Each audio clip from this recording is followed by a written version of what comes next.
Brent Hafley is our discussion leader, and he is the Vice President of Client Services at Dickerson, Baker and Associates.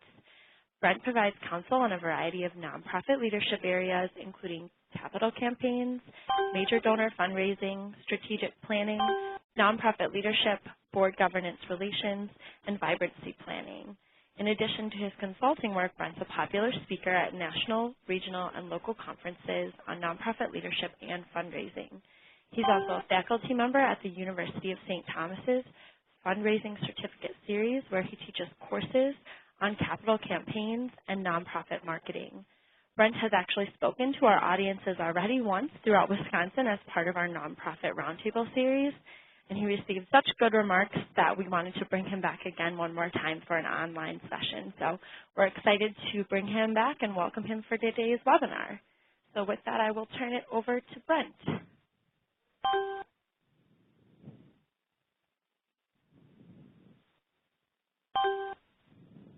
Very good. Thank you so much, Corinne, for the kind invitation, and it's a great pleasure to be back with the Wegner team. I have to say, I find it. I don't know too many accounting practices that do this type of series and have put this level of investment in the nonprofit sector. And so I just really appreciate what Wegner is doing to make an impact in the Midwest and beyond. And with not just providing accounting services, but going beyond that and making resources available like this session and others to help your nonprofits be stronger. Two other things that I wanted to share about my background is I actually was in your shoes, or at least many of your shoes. I started my career at Hope Gospel Mission in Eau Claire, Wisconsin, and was the development director there for roughly 5 years. I was in charge of fundraising, public relations, and volunteer programs. And because you can't wear enough hats at a rescue mission, the last 2 years that I was there, I was also the education director, helping homeless individuals get their GEDs and HSEDs and increase their math skills and their literacy and things of that idea. I left there and became executive director of the Chippewa Valley Free Clinic in Eau Claire and ran that for just shy of 5 years as well. And that was a great opportunity to learn how to steer a ship. And one of the things that I learned is kind of like being a parent. You just don't get what it's like to be a parent before you are one. The same concept is true when you are the executive director or a CEO of an organization. You just don't get it until you are one. And I went from there, started my own consulting practice, and I've been in consulting all over North America for roughly 8 years now. So I love the work that I do and really have fun with that. Today we're going to talk a little bit about best practices and common mistakes that we see with fundraising and with major gifts fundraising specifically. And there's a lot of opportunities in the major gift sphere to raise money and to raise money more efficiently and more effectively. There's, to my knowledge, no more efficient vehicle for fundraising than major gifts. Going in and, I see people that do events for, they'll do a banquet or they'll do some sort of event fundraiser, and they'll put all sorts of hours and hours and hours of work into it to raise $10,000. And frankly, I'd just rather go and meet with the donor and ask them for $10,000.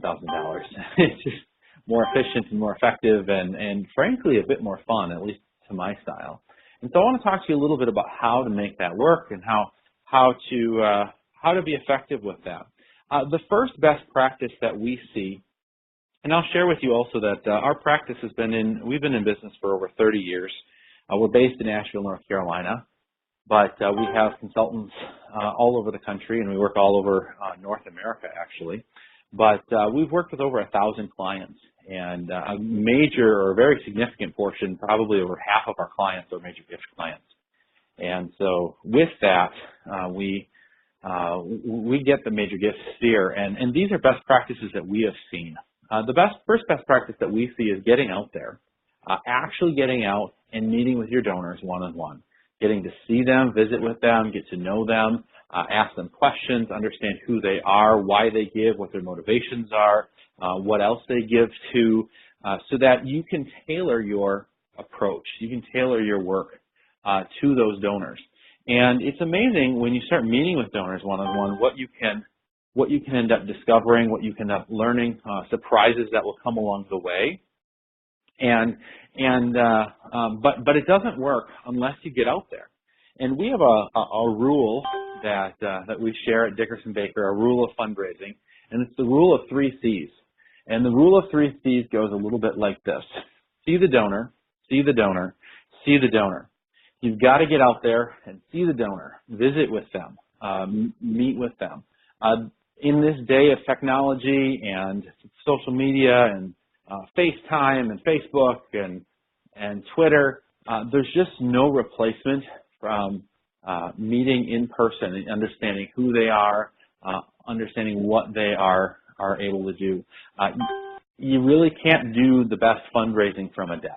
It just does not work when you're getting into major donor gifts because you don't know the donor. You can't see their reactions. You can't understand them, and they don't understand you either. It's much more difficult in that way. The second one is to ask regularly, ask specifically, and ask directly. When we're talking about asking specifically, we're talking about asking for a specific amount of money. And so when we're looking at a specific amount, a lot of individuals struggle with that. Well, how can I ask them for $10,000? I don't know if that's the right number.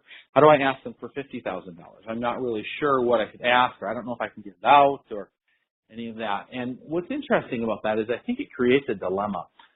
It passes your dilemma on to the donor, because then the donor has nothing to react to. When we ask for a very generous gift, the donor will think about that and say, well, what's a very generous gift? I don't know what's a very generous gift. And I have a story that goes with this. I was doing a capital campaign. This was my very first capital campaign. It was my very first major gift ask. It was for a gentleman by the name of Mr. Dick Cable. Some of you in the Northwest Wisconsin will probably know that name. And Mr. Cable had come to take a tour and learn more about the women's shelter that we were thinking about building at Hope Gospel Mission, Ruth House Women's Shelter.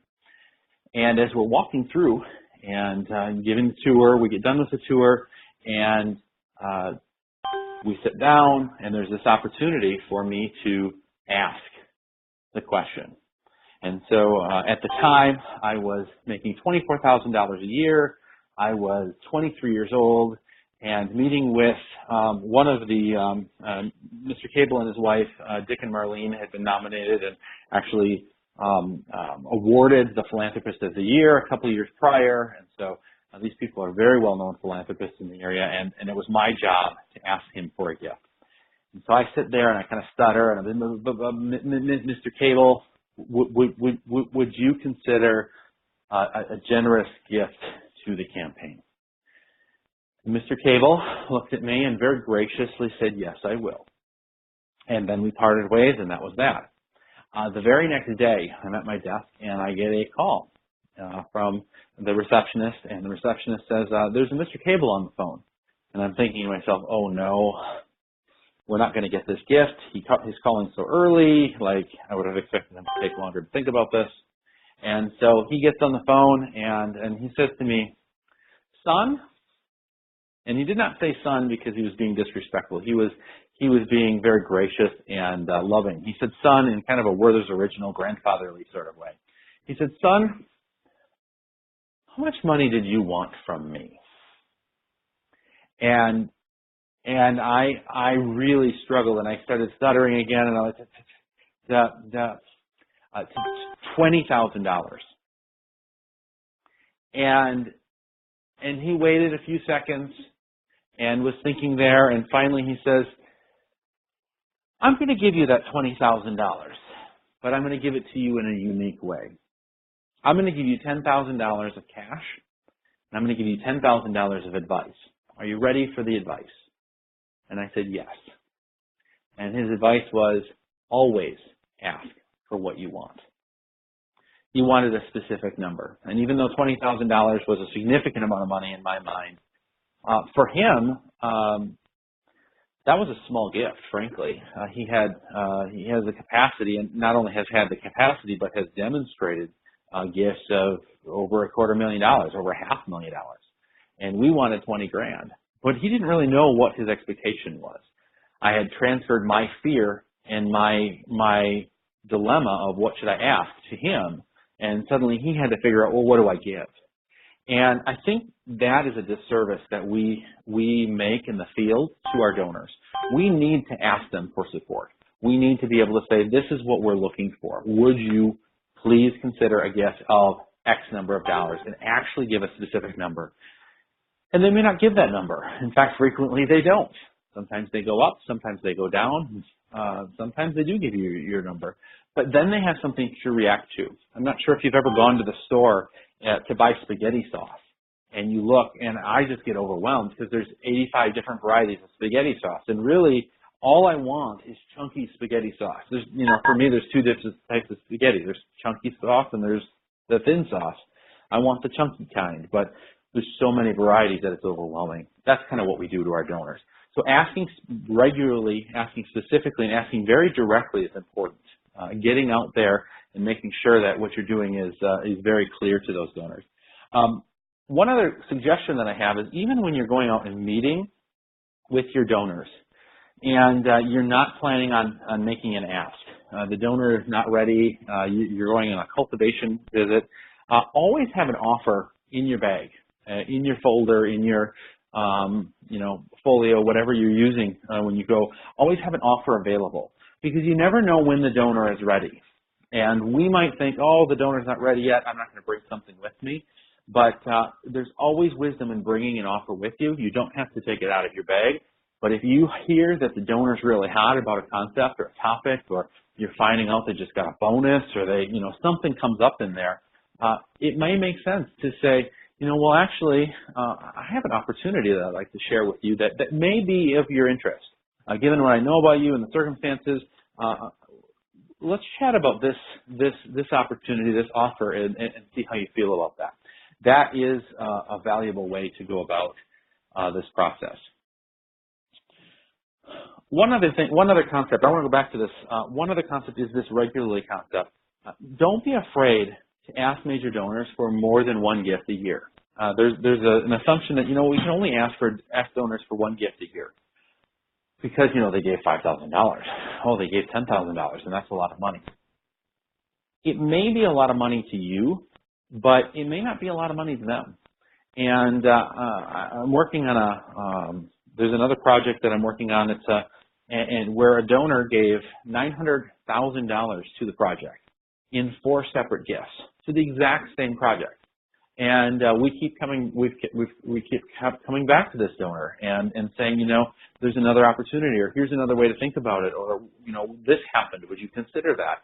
And this donor has continued to respond and continued to be delighted to be part of this project. And so don't be afraid to ask for multiple gifts or ask multiple times as you're working with your donors. The next is to stay focused and be strategic, and specifically to think big. It's very easy in major donor fundraising to go and visit those that will answer your call. And there are donors out there, smaller donors especially, that will turn you from a professional fundraiser to a professional visitor.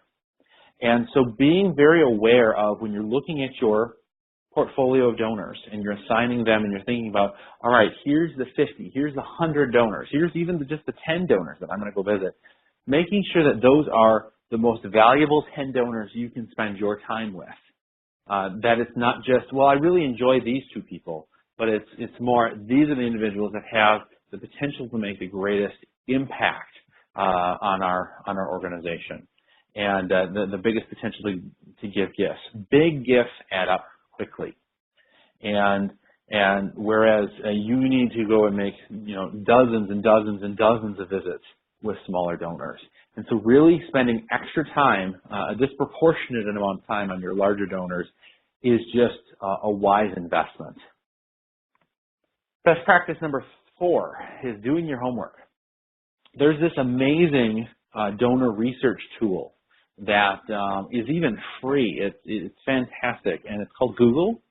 And you pretty much type in your donor's name or your donor's company or your donor's the spouse's name, and you see what you can find. And it's crazy what you can find on a basic free level. Getting out there and doing your homework so that you can understand, this person has a passion with, is a passion as a volunteer firefighter and is involved in this aspect and does this and does that, and or this person is really active in Rotary. You can find a lot of interesting information about that. You may not be able to use it all directly, but it helps you in understanding the donor psychology. It also is helpful in trying to build relationship with them. As you're meeting with a donor, bringing up a topic that they may like and that they may have interest in and that can bring you commonality is valuable. Donor research also can help you with understanding how much to ask a donor for or what type of project to ask them for. And there are several different ways to conduct some basic research. One is just getting on Google and doing a Google search of your donors. Get on LinkedIn is another good place.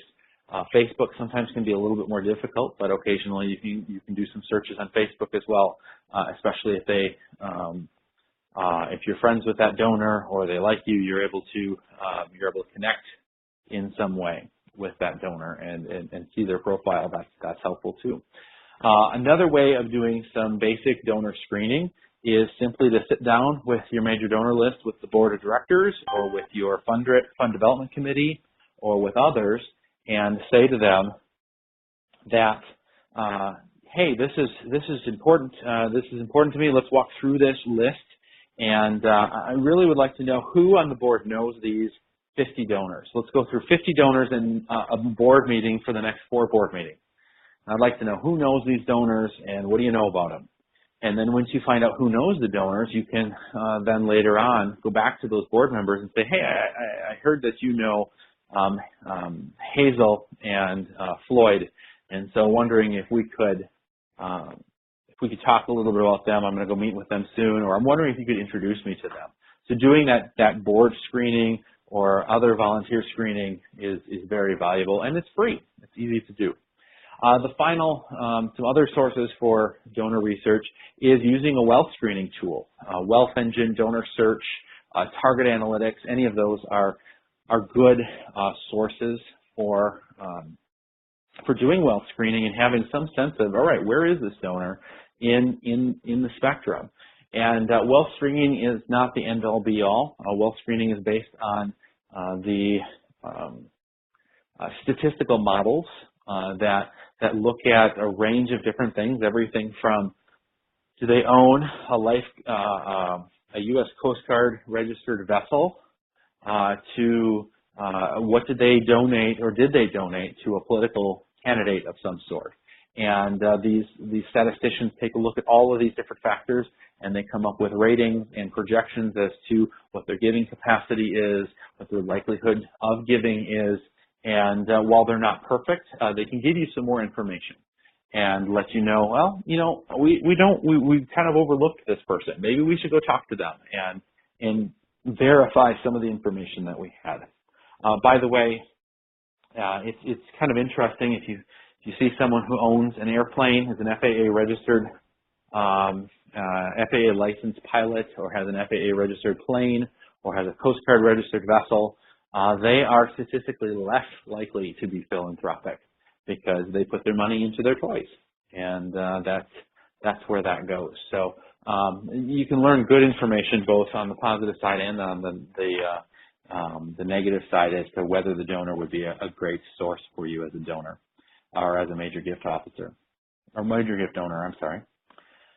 All right, the final best practice that we're going to share today is called maximizing the goal to minimize the gift. And this is something that is just really it should be a foundational practice for all of your major gift programs. And we have a guideline or a rule at Dickerson Baker that we like to call the 55 rule. And what it basically works in is that in any major gift proposal, whether that be for a capital campaign or whether that be for a major gift campaign, you should do everything you possibly can to invite the donor to make a gift that is no more than 50% of the goal, but no less than 5% of the goal. And the reason is that when you're in between, if you go beyond 50%, a lot of donors will think about, well, you know, if I'm given, then I'm the only one in the game. And most donors don't want to be the only one in the game. So that's one thing. It's almost better to either expand the goal for that donor, or it's better to make multiple asks to that donor. At the same time, when you have, you're going to go approach a donor that has the capacity to give a $5,000 gift, and you approach that donor for a $5,000 gift toward a $750,000 goal. What does $5,000 do to a $750,000? Nothing. Even if that $5,000 was a very generous gift. But if you take that and you say, of that $750,000 goal, we're going to make a sub-goal. And we're trying to raise $75,000 by the end of this month in order to reach this benchmark, or in order to pay for this element of the project, or in order to have this money matched. Suddenly, $5,000 towards the $75,000 goal means something. It's much more meaningful. And so if you can help put the donor's gift in context so that they have more meaning, that increases their experience. It makes their experience more positive and more meaningful to them. At the same time, it gives you an increased likelihood of a solid gift. And I've seen this happen a number of times where we have used matching gifts to minimize the goal. We have, a $200,000 matching gift, and we need to do this, even though that's part of a $700,000 or a $1 million major gift campaign or something like that. That matching gifts can make a huge difference and be very effective in trying to secure in order to secure gifts. And so making that work is really a good strategy. Now, these are the 5 best practices we shared so far. Number 1 is get out there. Go see the donor, see the donor, see the donor, the rule of 3 C's. Make sure to ask, when you do see the donor, make sure to ask regularly, specifically, and directly. Don't be afraid to get your ask out, and be very bold and direct as we go. Number 3 is stay focused and be strategic. It can be tempting to go see the fun donors, and certainly go do that from time to time, or to go see ones that will answer your call every time. But be very strategic with your time. Make sure that when you are looking at who you're going to work with or who you're going to connect with, that there is a very strategic reason. You're going to try to connect with and engage the largest donors in your portfolio.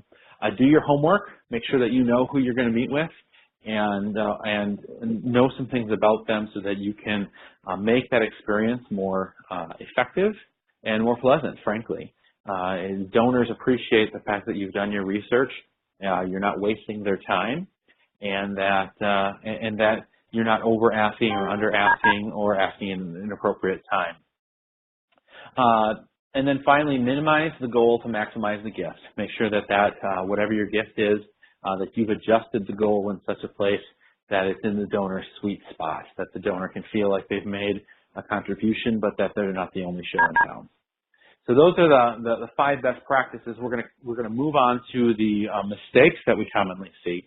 But I want to encourage you. I'm throwing a lot of information your way, and I'm really impressed. We have 93 on the call right now. 93 people all over the Midwest, mainly in the Midwest at this point. I want to encourage you to start putting some questions in the chat box. I gave you a lot of information. I'm hoping I challenged you on a few things. And please send your questions. Toward the end, we're going to answer those questions, as many as we can. And now is a great time to start entering your questions. I see someone has already done that. So either the Q&A at the top of the screen works, or there's a public chat on, at least on my screen, it's on the left side. Either one of them will work well, and Corinne will ask me those questions in just a little bit. All right, so let's go right on to mistake number one. And mistake number one is not enough time in front of the donor asking for money. And that may sound vaguely familiar.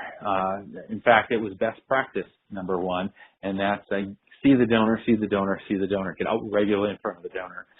This concept is so important that we are repeating it because we just don't see across our client lines, we just don't see enough engagement with donors, meeting with them, calling them, talking to them, sending them notes and gifts and connections. So being able to reach out to them is a great thing, and we really encourage that. The money doesn't raise itself. The former founder of Habitat for Humanity, and I forget his name, but he said, I've tried raising money by asking for it, and I've tried raising money for not asking for it. And I found I raised more money when I asked for it. And that's something that really is critical. Now, in order to get in front of people, in order to ask those questions, one of the things that's important in any major gift officer's schedule is to block off time in their schedule to make phone calls and to say, every Monday afternoon I get on the horn and I call my donors, or every Friday morning I get on the horn and I call my donors, and I schedule out the next 2 weeks so that I am ready, that they are ready, and we have appointments that we're not missing those interactions.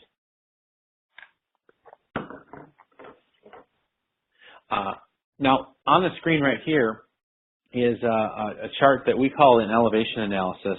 And in the elevation analysis, basically what it does is it measures the interactions of every single donor over a 2-year period, every single major donor over a 2-year period. And for this organization, the way most organizations measure their effectiveness in a major gift program is to say, well, we raised X number of dollars in 2014, and we raised 4% more in 2015. So therefore, we have been successful. What they aren't looking at is underneath those aggregate numbers, what is happening underneath there that is effective? What is moving? What's the churn?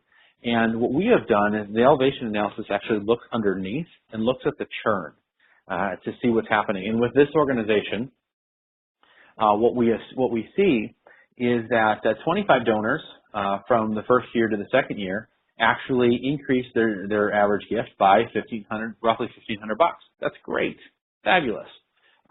20 donors reduced their giving, or actually kept their giving the same, but 60 donors reduced their giving by $2,200 on average. And this organization, interestingly, did better from 2014 to 2015 because they acquired new donors. But underneath there, if we look at their existing donors, more donors were decreasing their gifts than increasing their gifts. That's just not a sustainable platform. That's not a sustainable way to see your giving grow. And what's really important, what we've been able to find, we've done this elevation analysis with several dozen nonprofits already. We've seen a pretty consistent pattern from nonprofit to nonprofit. And the way to combat this is to get out there, to see your donors, to meet with them, to give them engaging offers and ask them directly so that those gifts can come in and you can reverse this trend. I see Kim has asked a question, and I thank you for that. If there's others that have questions, please put your questions in right now, and we'll make sure to answer those at the end.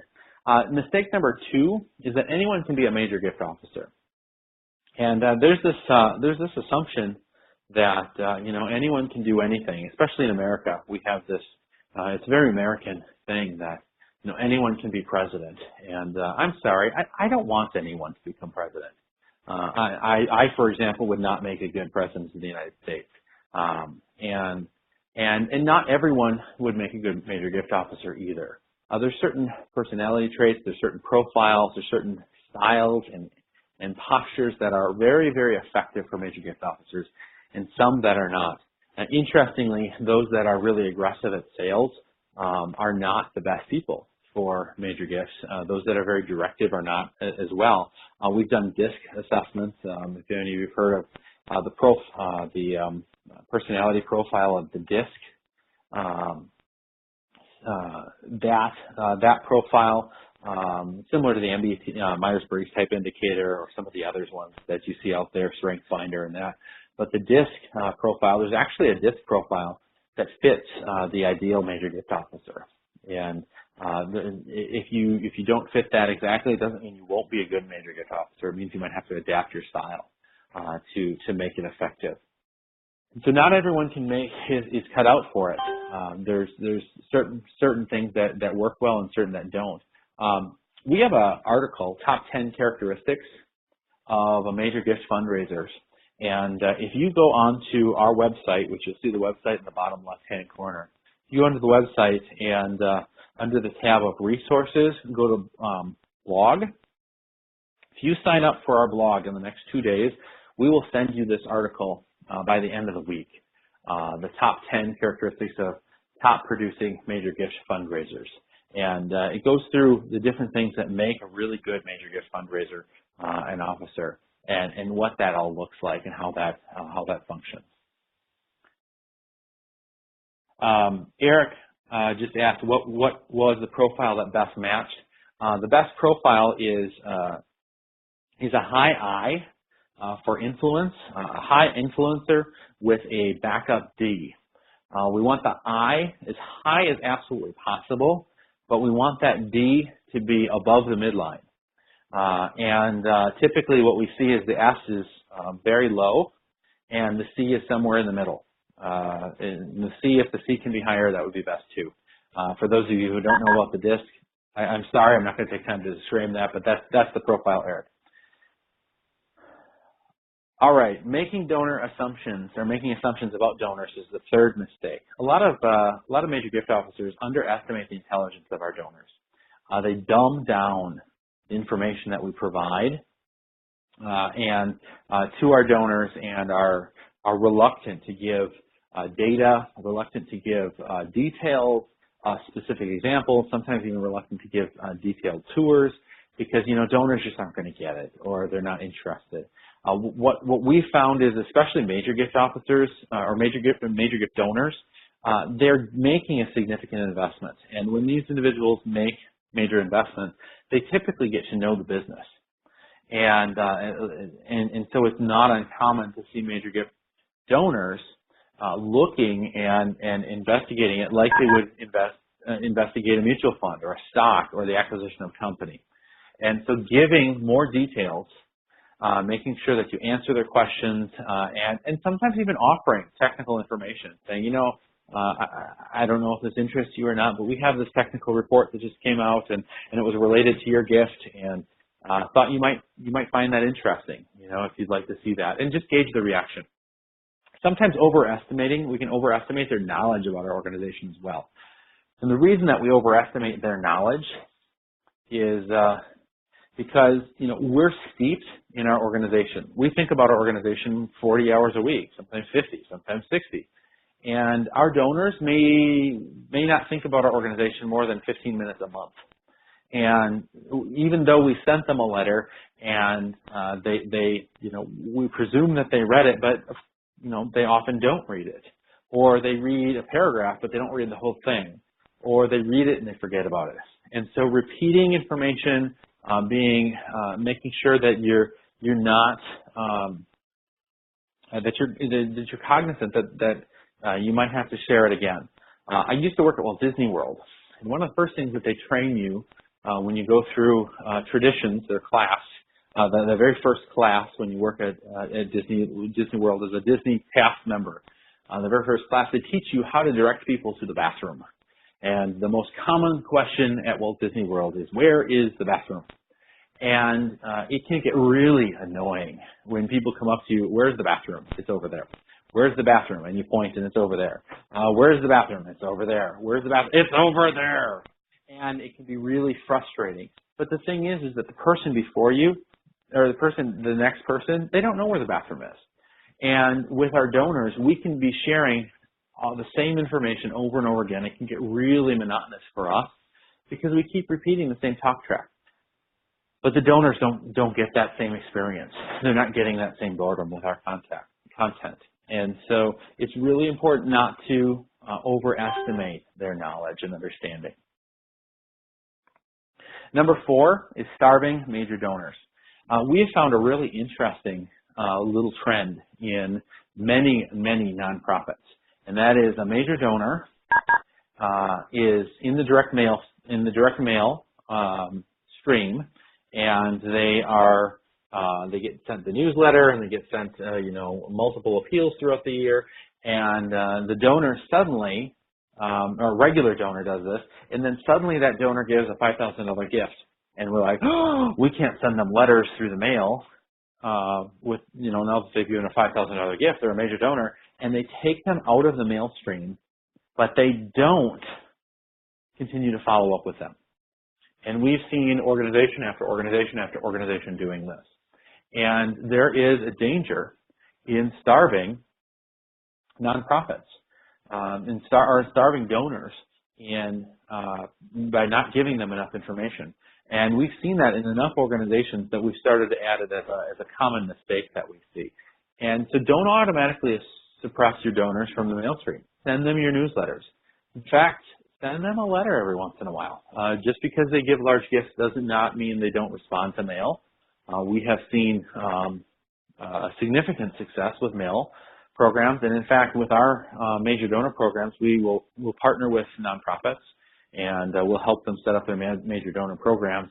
And we have it set up that all major donors are automatically part of the mail program unless a major gift officer takes them out for a very strategic reason.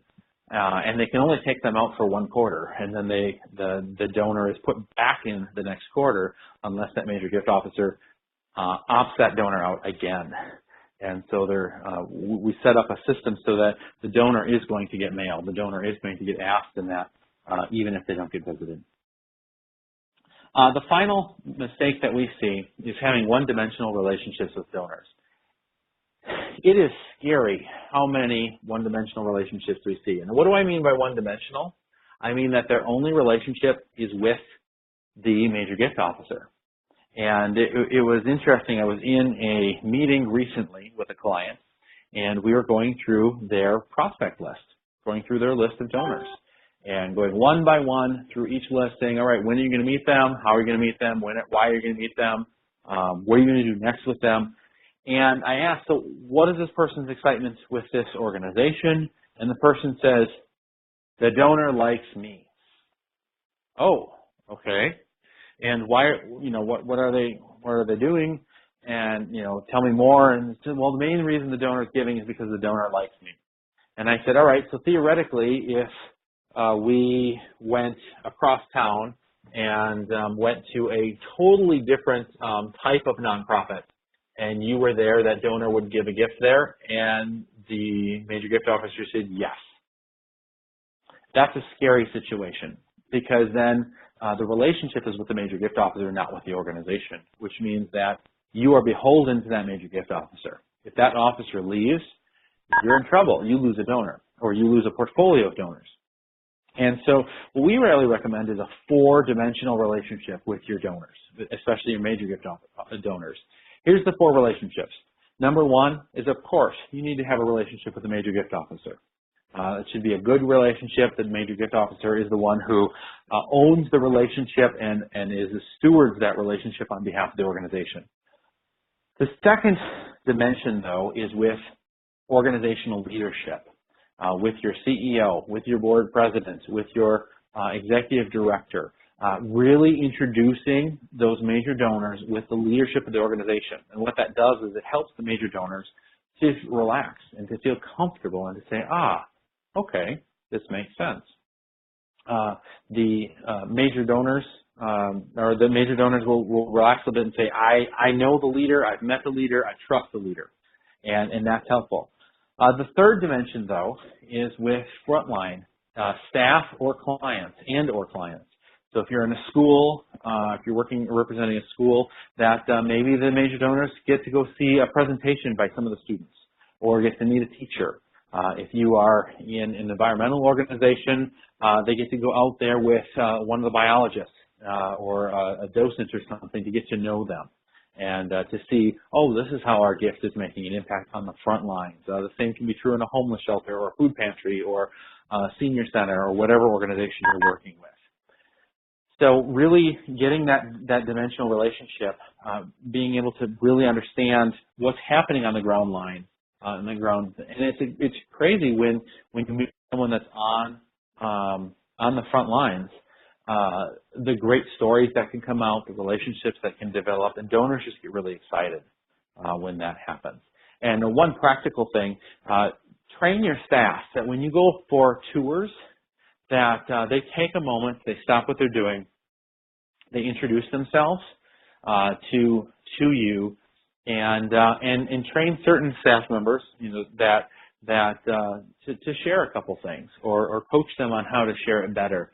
Don't be afraid to tell a story or something as long as it's brief to be able to build some relationship with that donor. That's the third dimension. The fourth dimension is with each other. That peer-to-peer fundraising, major donor to major donor, and relationship is really good and really helpful. What they learn is that they are in community, that they're not the only one at the show, and it's frankly a little bit more difficult for donors to walk away from an organization once they have developed community, once they have developed relationships with other donors, and the donors create almost a cohort. Being able to say, this is what we do together, this is an organization that we steward together, that we work together. And that's where things like house parties, special meetings with the board president, special backstage tours or tours of your organization or other types of opportunities, maybe even just getting some major donors to go out on a pontoon ride with your executive director and board president or with a couple clients or something can help build some relationships with each other and getting them into groups. So once again, here's the 5 mistakes. Now's a great time to put your questions in about major gifts or really about anything related to nonprofits. I'll take those questions too. But number 1 is not enough time in front of the donor. Don't forget the rule of 3 C's. See the donor, see the donor, see the donor. Number 2, anyone can be a major gift officer. We can work with that, and we can help you become a better major gift fundraiser.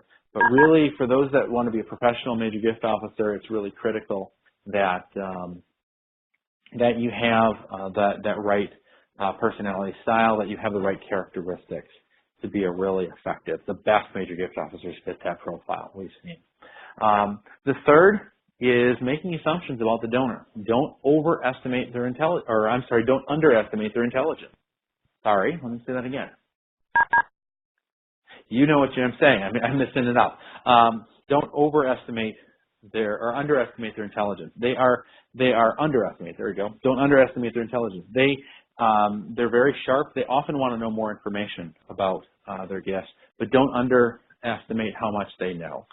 They often overestimate how they know. They often don't know as much as you think they do. I have to get that out on my tongue. And then number 5, having one-dimensional relationships. All right? Get out of that one-dimensional thing. You are putting your organization at risk when there is one donor or one major gift officer who is the only person that contacts this donor and the only one who has a relationship and the only one who connects. That major gift officer leaves, you're in trouble, and that's a big problem. So those are the mistakes. I thank you for the opportunity to share with you. I'd encourage you to get up on the Dickerson Baker blog. Sign up for the blog. If you sign up either today on Tuesday or tomorrow on Wednesday, if you sign up either of those days, we will send you the top 10 characteristics of a major gift. Effective major gift fundraiser article. We'll be happy to get that to you and get you set up. Plus, you'll get regular updates from the Dickerson Baker team on different ideas on how to be an effective major gift fundraiser, how to be good at executive search or hiring new donors, new fundraisers and others, and being good with capital campaigns and other things. So, with that, Corinne, I see some questions coming in. What do you got? Yes. Okay. So thank you again, Brent, for sharing your expertise with us today. We'll go through Q&A. There are quite a few questions that have come in. So we will just start from the order in which they were received. So James has asked a question stating that he's pretty new to all of this. He'd like you to walk him through the process with a major donor. So this is kind of a two-part question. So how do you make the initial contact if you don't know anyone that knows them? Do you call or visit them or send a letter or an email? What is your suggestion on that? Well, James, there's a bunch of strategies. And by the way, welcome to the field. I really have I've fallen in love with the field of fundraising and with working in nonprofits in general. So I'm glad that you're here. A couple ways to get started. One, and probably in your situation, the best way is simply to call a donor up and say, I just started at this organization. I'm new here, and I wanted to meet you. I want to find out why donors give to this organization and get to know you a little bit. And just use the, would you help me get started in this job kind of card. That's one that works. And a lot of donors will say, yeah, I'll meet with you. And that's an opportunity to get to know them and ask them questions and understand why they give, what they give, and certainly thank them. I'm going to give you one real quick little tip, James. There's a little question that in the whole permission-based fundraising realm that is very effective, and that you see someone that's really excited and it's been a good meeting. I know it's your first meeting, but to be able to say, Phyllis, I really see that you seem so excited about this organization, and specifically this aspect of the organization. Would it be okay if on our next visit, if I brought a proposal? And that can help you. Basically what you're doing is you're asking them to ask, if you can ask. And so asking them to ask, if you can ask, is a great way to get into that fundraising relationship right away. As far as some other strategies, yes, you can send letters, sometimes even having the CEO send a letter or have a volunteer send a letter to say, this person has just this person has just joined, and I'm wondering if you'd do me a personal favor and meet with them, or if this person is, or to say, we're really excited about what you're all doing. We're going to be sending James in the next couple of days to call you, and that can kind of grease the skids or warm things up a little bit as well. That's another strategy. So I hope that's helpful, James. And then Brent, his kind of second part to that question, you may have already alluded to some strategies for a meeting, but he asked what you do at that meeting. If they give you 5 minutes, what do you do? If they give you 15 minutes, what are the most important things to do in those meetings? It's unusual for them to just give you 5 minutes, frankly. And someone who's just going to give you 5 minutes most likely is, my guess is a major donor, a very major donor, and someone that your organization has understands what to do or has a relationship with. In some cases, though, you do get that odd situation where you got 5 minutes. In that case, I would bring some very simple materials. I would share a little bit about how your organization functions, and just be very blunt. If they're going to give you 5 minutes, I'd be really direct and say we would be interested in providing you a proposal for making an impact. If you only got 5 minutes, you only got one shot, it doesn't hurt to ask them for a gift. In some cases, if you only have 5 minutes, asking them a very strategic question can be effective as well. So those are a couple things. The questions you ask, there's a lot of background behind that, though, and maybe a webinar in itself, James. All right, great. Thanks, Brent. The next question came in from Kim O'Leary. She wants to know, does the minimize the goal, maximize the gift practice also apply to annual appeal fundraising? With annual appeal fundraising, in some cases it does. I wouldn't say in all cases, though. I think it's more of a major donor thing. If you're trying to raise $100,000 or $200,000 and you're asking people for $15, in that case, you might even take the goal out because it just is not motivating. Yeah, I'm going to give $15 toward your $100,000 goal. The psychology is still the same. And so in that situation, you might just take the goal away and not share the goal. That said, there are times when it does make sense to share your goal as to what you're doing. Frankly, a lot of times if I'm going to do that, I try to pre-raise some money, again, to minimize that goal. So what I mean by that is if you're trying to raise $100,000, I will try to raise $60,000, $70,000 from major gifts before I go out to the regular donor, annual donor community and say, we're trying to raise $100,000, and what I do there is, we're trying to raise $100,000. We've already got $70,000 in the bank. Would you help us get the last 30? You're still doing that minimize the goal to maximize the gift concept. So I don't think you can go wrong using the minimize the goal, maximize the gift concept. I do think you can go wrong not using it. So you need to be really strategic, Kim, as to how you apply it, or how you don't apply it if you're not going to. That's great advice. Thanks, Brent. The next question that came in comes from John Mueller. He asks, is there a good way to utilize or structure matching gifts to encourage additional giving? How do you structure matching gifts in order to? Yeah, is there a good way to structure a matching gift to encourage additional giving? Okay, well, the first rule of matching gifts is whenever you can do it, do it. Matching gifts are really powerful, really valuable. A second thing to share, though, is that research, actually academic research, and don't ask me to quote the source because I don't remember it, but I've seen some studies out there that talk about with matching gifts, it does not matter. In fact, there is no benefit from saying if you give $1, $2 will be given. The best matching ratio is 1-to-1. You give $1, they'll give $1 type of situation. My best advice for matching gifts is just do it. Do a 1-to-1 match. Don't do a 1 to 50 cent match. That doesn't really have a boost, or it's not super effective. It causes more confusion than anything. But do a 1-to-1 match and just promote it. Let people know. And in some cases, you can make it very clear that the impact of your $1,000 gift is actually $2,000, and sometimes that's very helpful as well. So those are some things to consider there. Okay, great. We've got 5-6 minutes left, so I want to try and keep us running through questions that have come in. So the next one comes from Nancy Harrow, and it sounds like she has a cousin, or her husband has a cousin who is wealthy and generous. She's only met him once. How do I, or does she, make an initial approach to him? So in the relationship game, I think there's two ways to go about that. One is to ask someone who does know that person well in the family.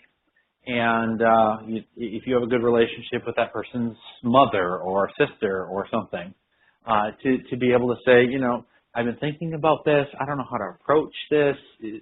Can you give me some suggestions? Would you open me? Would you introduce the idea? We have a current major gift donor who has told us that she doesn't want to give a gift until January, but we have kind of an emergency situation for one of our clients, and my counsel was, the donor's son, you have a good relationship with him. Why don't you call him and ask him for advice? How do we deal with that? So sometimes talking to another family member is helpful. A second option is to just be really blunt and be really direct. And frankly, that tends to be more my style. And to go up to the cousin and say, I know that this is a bit upfront. I would like to ask you, I work for this organization. This is something that I do.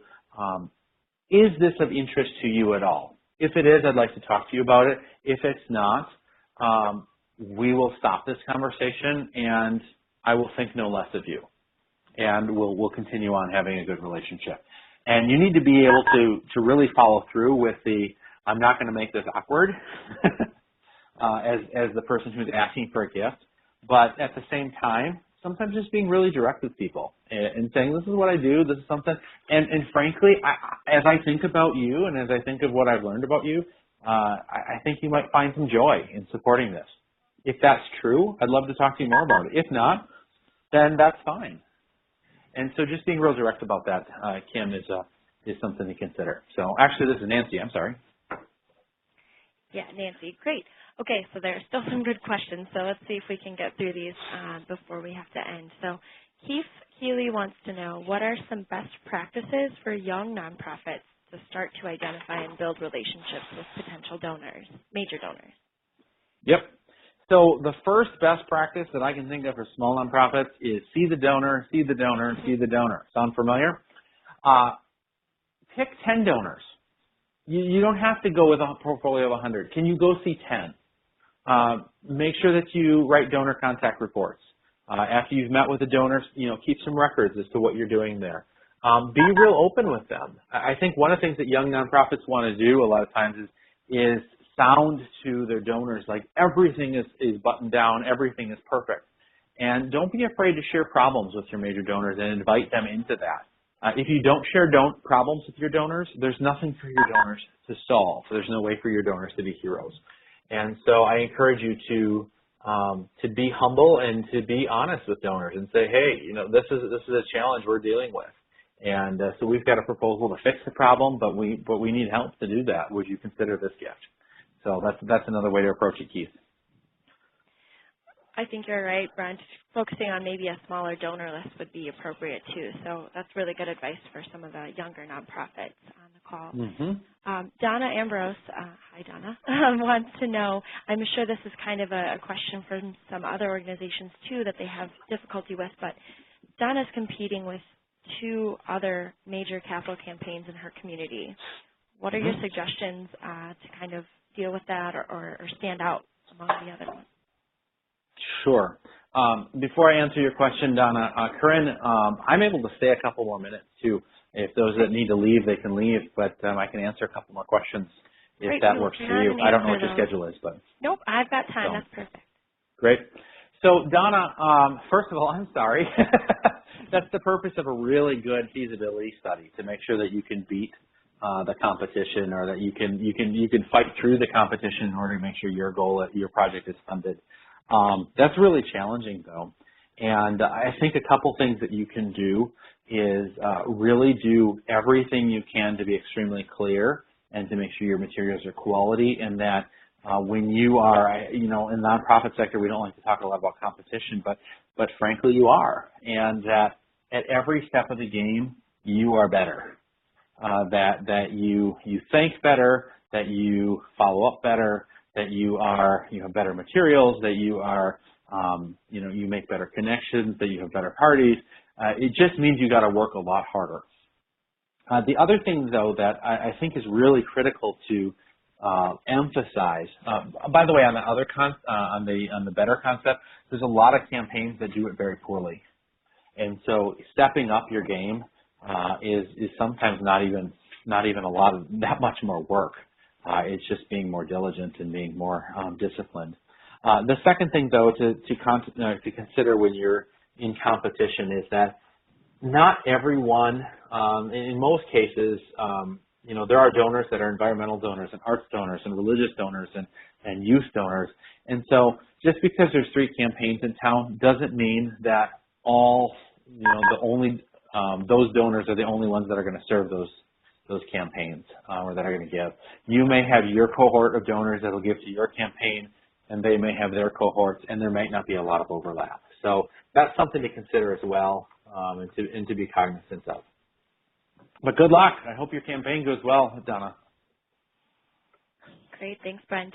Moving back to some of in the Q&A, John Mueller also asked another twofold question.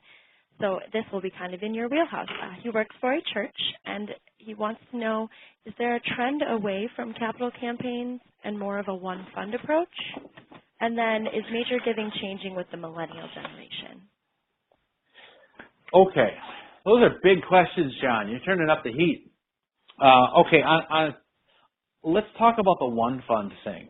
One Fund is getting more popular in campaigns. My challenge is I have not seen many successes with it. In fact, I have seen more heartaches and problems.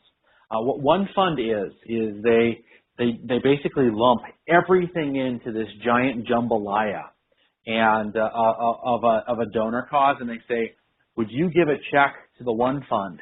And it will fund annual giving. It will fund your capital campaign project. It'll fund this other aspect. It'll help with the endowment and help with this other thing. And what happens is it kind of almost launders the donor's money to the point where the donor doesn't know what their gift did. Did it help with annual fund? Did it help with the capital campaign? What did it do?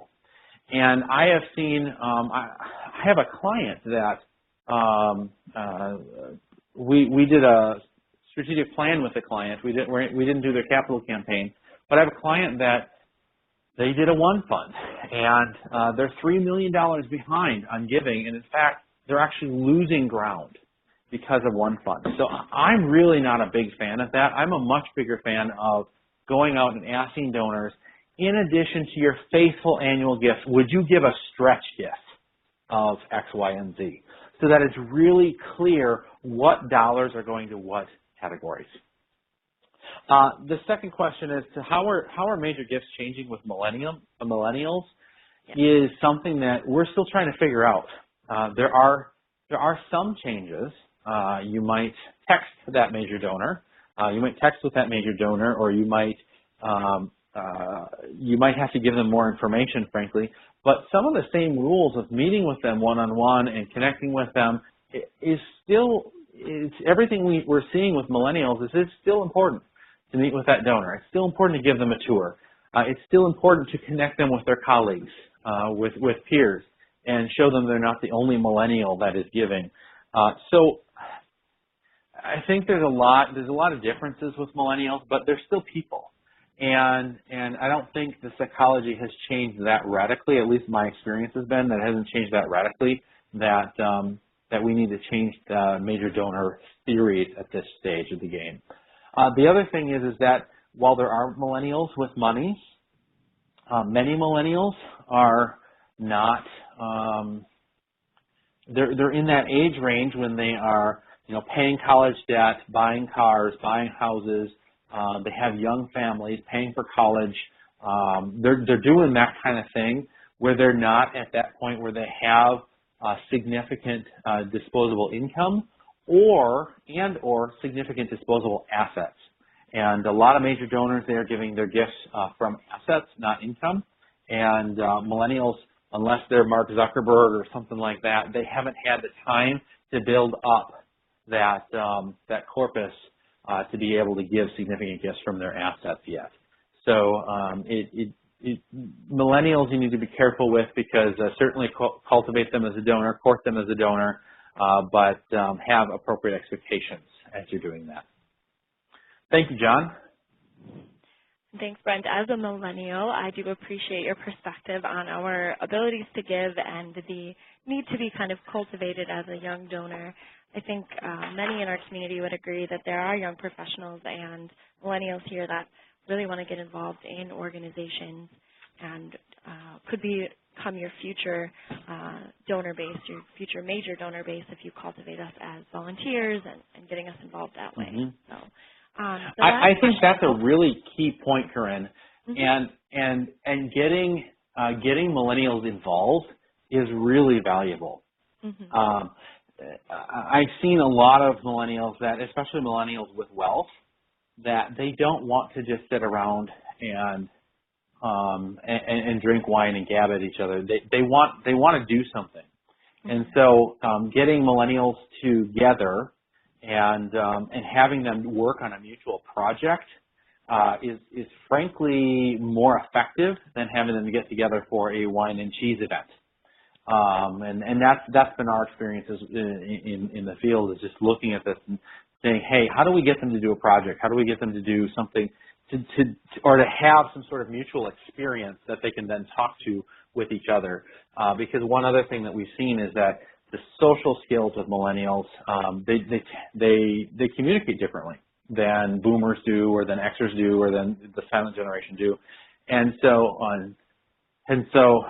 in that communication style differences, sometimes it's harder to sit down and you put some millennials in a room and you have them, artificially talk to each other. That doesn't necessarily, they don't have that common experience that is going to spur that conversation. And so projects or events or come see the speaker and then you guys can react to it is a really positive thing and can help millennials, especially major donor millennials, start to engage. Definitely. All right, I want to wrap up with the last question here, which you may have kind of answered some of it when you spoke to James's question earlier, but it comes from Laura Green, and she wants to know how an organization can best approach new donors who they've never previously contacted to start building that relationship. So this would be a good time Sure. to kind of wrap up all your thoughts on that. Knowing Absolutely. Would like to. And who asked the question again, Corinne? Laura Green. Laura. All right, Laura. I appreciate your question, and I also am grateful to the 53 that have hung on to hear the question and answer. Thank you for hanging on there. So a couple other ideas. I won't repeat what I said to James, although those things apply. A couple other things that I think is helpful is it doesn't, if you have new donors, especially those that you think have major gift potential, it is not a bad thing to ask your board members, to ask your volunteers, to ask others, who knows this person? How do we know this person? And in your donor database, you should be mapping relationships as much as you possibly can. When you find out this person is a friend of that person, or this person works at this company, or this person is in this Rotary or in that church, you start mapping these out, and then you're able to look and say, all right, who do I know that, I just found out this donor goes to this Rotary Club. I wonder if I know someone else in that Rotary Club. Yes, I do. And then you meet with that person and say, hey, would you make an introduction? Anything you can do to warm that relationship up is helpful. Another warming strategy is to invite individuals to events and to get them out to an event. Sometimes that can be effective, or having the types of events where there's a sponsorship of a table or a sponsorship of a team or something like that can help open those doors where a friend of a friend is building those relationships. Other thing is just use of volunteers. I think I have found that it is to get a volunteer team together, and this can be challenging, but if you find the right people, which I found success doing, find the right people who can help you make some major donor introduction. And even if they are the cold call, the volunteer, it sometimes is more effective than if you're a professional. Hi, my name is Brent. I'm a volunteer with this organization. Wondering if I could meet with you to talk a little bit about what are X, Y, and Z.